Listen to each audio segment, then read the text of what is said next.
Then start questioning everything. If you ever notice yourself saying should, that you should do this, that you should think that you should want this, start questioning that. Why are you saying should?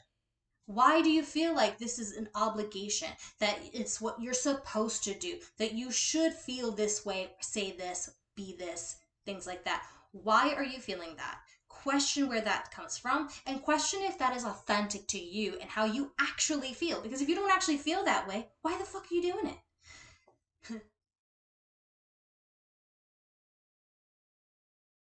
Hello and welcome to my channel, The Rebel Mind, where I'm going to talk about everything mindset and how to harness a rebellious mindset so that way you have the tools to create the life that you actually want to live. But first off, who am I?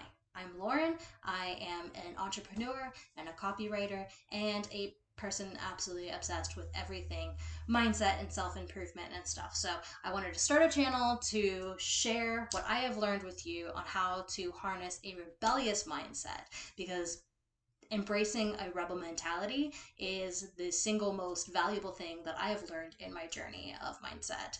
So first off, what is mindset? Mindset is an established attitude, beliefs, or perception that you hold in the world. Most of the world lives in a scarcity mindset where the idea is that there is not enough. This not enough mentality can seep into every aspect of your life, like mindset tends to do with everything. There's not enough opportunity, there's not enough money, there's not enough love. Or if you really struggle with the scarcity mindset, like I did, the not enoughness just dives deep into the perception of yourself, that you're not enough, that you're not attractive enough, that you're not special enough, that you're not good enough in it, whatever sense of the word. Fill in the blank. I know you have felt this, that you are not enough, blank. You are not. So how can we get out of this not enough mentality and start feeling like we are enough? Well, like everything, it takes practice. You didn't develop this not enough mentality overnight, and you're not going to get rid of it overnight either. It's going to take probably years to get completely out of it. But I am here for you. Our social structures have trained us to live in a sense of lack because this fear keeps us small and keeps them powerful. So when you're thinking of things, think about who most benefits from this perception that you have about your ability to start your own business or your ability to have a relationship that you want to have or whatever. Think about who or what system has trained you to think about this or think of it in this way and who benefits most from it. So what can you do? Adopt a rebel mindset. Rebels don't just accept an established rule. They challenge and question everything. They have the audacity to live authentically to what rings true for them. The first step to adopting a rebel mindset is self-awareness. Building your self-awareness muscle takes time, but it is so worth it. Trust me. Meditation and mindfulness practices can start helping you build your way to having a solid foundation of self-awareness. Then start questioning everything. If you ever notice yourself saying should, that you should do this, that you should think that you should want this, start questioning that. Why are you saying should? Why do you feel like this is an obligation, that it's what you're supposed to do, that you should feel this way, say this, be this, things like that? Why are you feeling that? Question where that comes from and question if that is authentic to you and how you actually feel. Because if you don't actually feel that way, why the fuck are you doing it?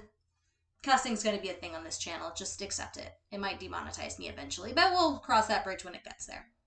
When we get there. Blah, blah, blah. During your questioning, you might find that this established rule feels right to you. And that's fine. You don't have to go against everything. This pendulated idea of what a rebel is, to where they are completely anti every social system and then like versus being totally pro every, that's a total pendulation. You don't have to be totally against everything or totally for everything. The whole fact is that to be a rebel truly means that you are living authentically to yourself, that you are actually looking at the overall sphere of the systems in which we live, and you're deciding which path is right to you. To live your own path is an act of rebellion because our social systems do not like this. So you do your own thing and you're living your own path. Don't let somebody who's completely over on this side shame you into thinking, no, you have to be anti everything in order to be considered a rebellious person. And you don't have to be everything to be considered a good person. And finally, my final tip for you is read. Read the crap out of books. Books about self-improvement, philosophy, social structures. Read books from different people's perspective. People who are gender nonconforming, people who are trans, people who are not of your race or your culture. Understand other people's perspectives and start to develop a broader, more open mind. That is going to help you question systems. That's going to help you question the conditioning that you've had and help you mold and create the path that feels most right for you. The more you understand these other perspectives and systems and expressions, the more informed your decisions are whenever you're wielding your own path. Is wielding your own path a term? It's probably not. Oh well. Well, I hope you enjoyed my first video, and like, subscribe, share with somebody who needs a little rebelliousness in their life, and I will see you next time.